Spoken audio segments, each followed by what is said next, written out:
अगर बात 2.25 करोड़ रुपए और कनाडा की नागरिकता की हो तो क्या आप और आपके 6 दोस्त मिलकर ऐसा काम कर जाएंगे जिसको सपने में भी कोई भारतीय सोच नहीं सकता। डेट यहां पर ध्यान रखना, 13 जनवरी को $2.5 लाख और नागरिकता की सुपारी दी गई खालिस्तानी टेरर ग्रुप के द्वारा, और उन्होंने कहा 26 जनवरी वाले दिन जो भी गुट तिरंगे को उतारकर खालिस्तानी झंडा लहराएगा उसको $2.5 लाख और विदेशी नागरिकता मिल जाएगी। $2.5 लाख का मतलब 1.83 करोड़ रुपए होता है, और साथ ही में नागरिकता की सुपारी की बात भी कही गई थी। पॉलिटिकल एसाइलम कहते हैं इसे। आज कुछ ऐसे तथ्य सामने आने वाले हैं आपके, जो आपकी आंखों के सामने तो थे मगर आपने उनको कभी देखा ही नहीं। किसान बिल के आने से 1 साल पहले की यह खबर है कि इंडिया पाकिस्तान को कहता है कि प्रो खालिस्तानी एक्टिविटीज को रोका जाए, क्योंकि यह बहुत ही गलत चीज हो रही है आपके देश में हमारे खिलाफ। खालिस्तान का मुद्दा सन 84 से निकलकर अचानक से 2021 में नहीं आया है, यह 2019 की खबर है, और हम बात कर रहे हैं 2021 के किसान आंदोलन की। 13 जनवरी को सुपारी दे दी जाती है, और उसके बाद में 15 जनवरी को मीडिया विजिल नाम की एक वेबसाइट जो योगेंद्र यादव के साथी संचालित करते हैं, वहां पर एक आर्टिकल छपता है। 26 जनवरी की तारीख करीब आती जा रही है और आशंका गहरा रही है कि देश की राजधानी में किसान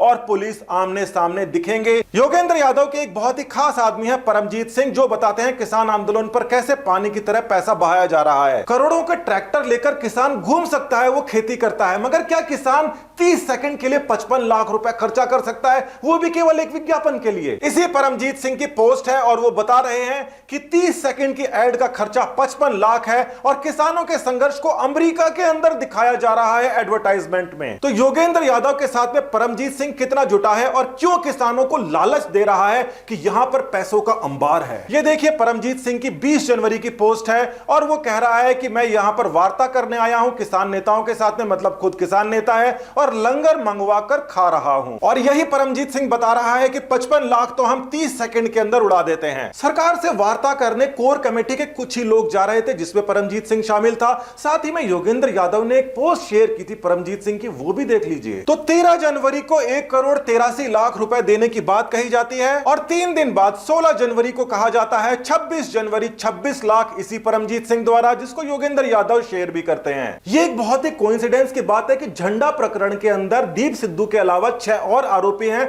जिनको पुलिस मुख्य मान रही है, जिसमें से कुछ तो आइडेंटिफाइड भी नहीं है, और 7 आरोपी हैं, और 1.83 करोड़ को आप डिवाइड कर देते हो तो वो भी 26 आता है। तो लाल किले के ऊपर निशान साहिब का झंडा जरूर फहराया गया, मगर वो खालिस्तान का झंडा नहीं था। और ये बहुत ही महत्वपूर्ण बात है कि कुछ लोग वहां पर खालिस्तानी मंशा से जरूर आए थे, मगर ज्यादातर लोग चाहे वो गुमराह होकर आए हों, मगर उनकी प्रेजेंस में, क्योंकि ज्यादातर पंजाब के सिख किसान थे, उनकी प्रेजेंस के अंदर तिरंगे को कोई हाथ नहीं लगा सकता। उन खालिस्तानियों का मंसूबा फेल हो गया। परमजीत सिंह के बारे में एक और कोइंसिडेंस रह गया, क्योंकि वो आंदोलन की हर एक खबर दिन में 3-3, 4-4 बार पोस्ट करते हैं, वीडियो डालते हैं, योगेंद्र यादव के वीडियो डालते हैं, मगर 25 जनवरी के बाद में उनकी पोस्ट सीधा 27 जनवरी को आई।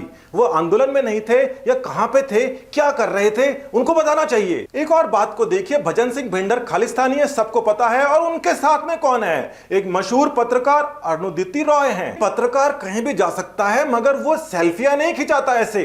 कोई प्रधानमंत्री नहीं है भजन सिंह भिंडर, एक खालिस्तानी आतंकवादी है। उसके साथ में अगर कोई सेल्फी खिंचा रहा है दूसरे देश के अंदर जाके, तो वहां पर हमारा कानून तो काम करता नहीं है। मगर पत्रकारों को आंदोलन कवर करने की आजादी होती है, आंदोलन का हिस्सा बनकर मंच के ऊपर चढ़कर, वो भी कुछ खास समय पे। यह बहुत ही अजीब सी बात है कि अरुणोदिति रॉय ना सिर्फ मंच के ऊपर खड़े होकर अपना भाषण दे रही थी, 10 जनवरी के बाद में 13 जनवरी को एक और अनाउंसमेंट हो जाता है भजन सिंह भिंडर के साथियों द्वारा। ये सारी की सारी बातें अगर आप कोइंसिडेंस मान रहे हो तो मान सकते हो, मगर अचानक से आंदोलन के पास में पैसे की कमी आ गई 26 जनवरी के बाद में। यह भी एक और कोइंसिडेंस है कि 26 जनवरी के बाद में पैसा आना अचानक से आंदोलन को बंद हो गया, और पहली बार योगेंद्र यादव ने स्वराज अभियान के लिए आर्थिक सहायता के लिए मांग की। आपको यह पता नहीं है तो स्वराज इंडिया एक पॉलिटिकल पार्टी है, योगेंद्र यादव उसके सारा करता धरता है, सारे डॉक्यूमेंट्स हर मीटिंग के अंदर वही देखे जाते हैं, और योगेंद्र यादव के मंच के ऊपर ये सारी बातें हो रही हैं। और मीडिया विजिल नाम का ये जो पोर्टल है, ये अचानक से 2016 से सो के 2020 में जाग जाता है। 2016 में सो के 2020 में जाग जाता है का मतलब ये होता है आंदोलन की एक भी खबर पिछले 4 साल में प्रकाशित नहीं हुई, और अचानक से सो के उठते हैं और 2020 के अंदर ये खबर देना चालू कर देते हैं। 4 सालों से इस मीडिया पोर्टल के हिसाब से तो कोई आंदोलन नहीं हुआ, या फिर यह भी हो सकता है ये कि एक स्लीपर मोड के अंदर पड़ा हो, अचानक से 2020 के दिसंबर में आंख खुली हो और तब से लेकर अब तक 250 खबरें आंदोलन की छाप चुका है।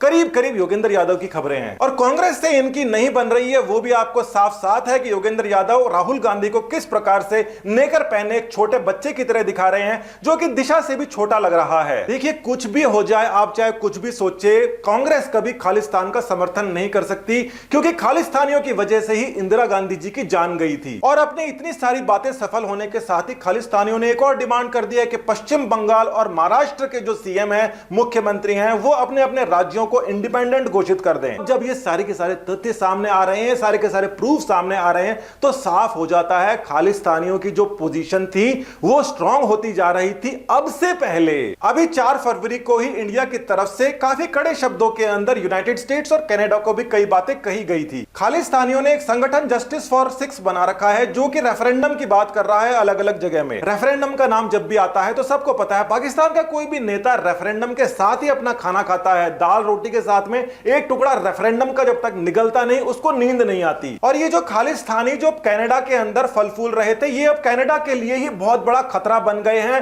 वहां पर टेररिस्ट थ्रेट माना जा रहा है इन्हीं खालिस्तानियों को। किसी भी फालतू प्रोपेगेंडा का आपको शिकार नहीं बनना है, अपनी आंखें खुली रखनी है, अपने दिमाग से काम लेना है और इस देश के लिए ही सोचना है। नमस्कार, धन्यवाद, जय हिंद।